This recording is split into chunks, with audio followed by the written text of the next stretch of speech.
नमस्ते प्यारे बच्चों। आज ना हम एक बहुत ही मजेदार सफर पर चलेंगे। हम जानेंगे हमारे सिर के ऊपर जो ये नीला नीला आसमान है, आखिर उसकी कहानी क्या है। चलिए आसमान के इस रोमांचक सफर पर निकलते हैं। अच्छा, सबसे पहले एक छोटा सा सवाल पूछता हूँ। क्या हम हवा के बिना जी सकते हैं? सोचिए जरा। खाने के बिना हम कुछ दिन, पानी के बिना भी शायद एक दो दिन निकाल लें, पर क्या सांस लिए बिना रह सकते हैं? और एक कुछ मिनट भी नहीं, है ना? इसका मतलब हवा हमारे लिए सबसे ज्यादा जरूरी है। तो फिर ये हवा जिसमें हम सांस लेते हैं, इसमें होता क्या है? आपको लगता होगा कि ये तो खाली है, इसमें कुछ भी नहीं, पर ऐसा बिल्कुल नहीं है। आपको जानकर हैरानी होगी कि ये तो कई सारी चीज़ों का एक कह सकते हैं मिक्सचर है। देखो, हमारी हवा में ना मोटी मोटी तीन चीजें होती हैं। पहली है अलग अलग तरह की गैसें, दूसरी है जलवाष्प यानी कि पानी की भाप, और तीसरी चीज है धूल के बहुत ही छोटे छोटे कण। चलो मेरे साथ एक बार दोहराओ। गैसें, जलवाष्प और धूल कण। शाबाश, याद रखना इसे। अब ये जलवाष्प क्या बला है? अरे कुछ नहीं, बस पानी की भाप। पर ये बहुत ही काम की चीज है। ये हमारी धरती के लिए एक कंबल जैसा है।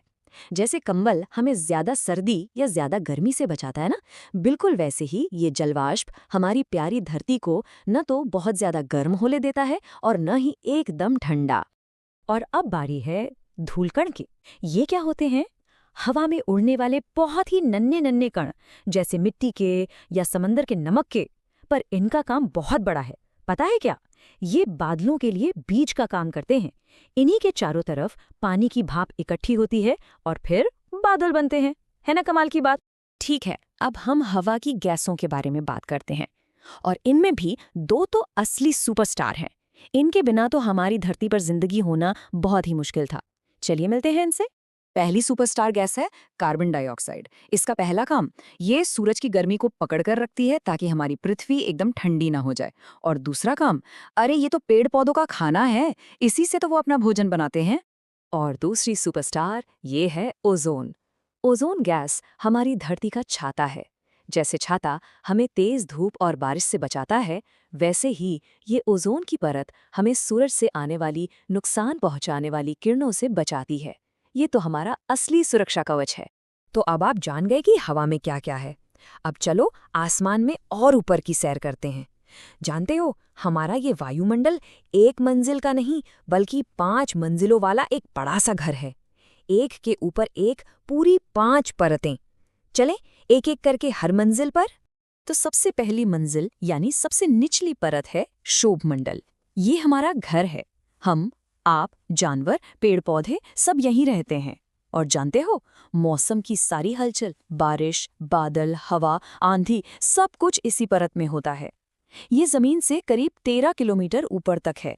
और हाँ, एक मजे की बात बताऊं, इस परत में आप जितना ऊपर जाओगे उतनी ही ठंड बढ़ती जाएगी।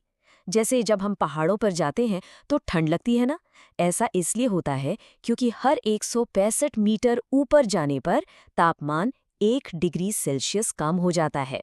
चलो अब दूसरी मंजिल पर। इसका नाम है समताप मंडल।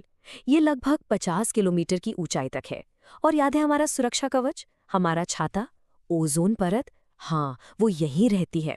इसी परत में रहकर वो हमें सूरज की खतरनाक किरणों से बचाती है।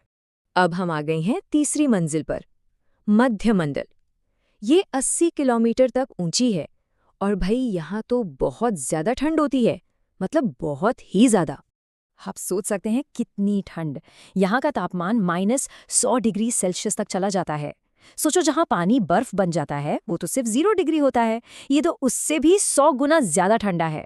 चौथी परत का नाम है आयन मंडल।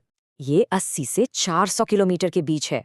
और इसकी एक खास बात है, हम जो रेडियो पर गाने सुनते हैं ना, रेडियो की लहरें जमीन से जाकर इसी परत से टकराती हैं और फिर वापस आती हैं।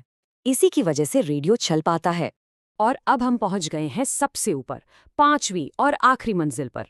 इसका नाम है बहिर्मंडल। ये हमारे वायुमंडल की बाउंड्री है। यहाँ हवा इतनी पतली हो जाती है कि धीरे धीरे अंतरिक्ष में ही मिल जाती है। इसके बाद तो बस खुला अंतरिक्ष है। तो बच्चों, कैसी रही आसमान की 5 मंजिलों की सैर? मजा आया ना? चलो अब फटाफट ये दोहराते हैं कि ये वायुमंडल, ये हवा का महासागर हमारे लिए इतना ज्यादा जरूरी क्यों है।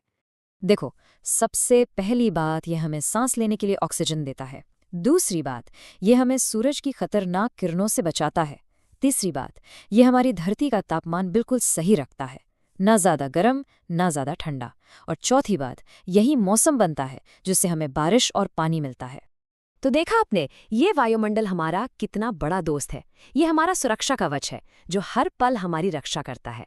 तो अब आप सबके लिए एक सवाल, और आप इस पर सोचना जरूर।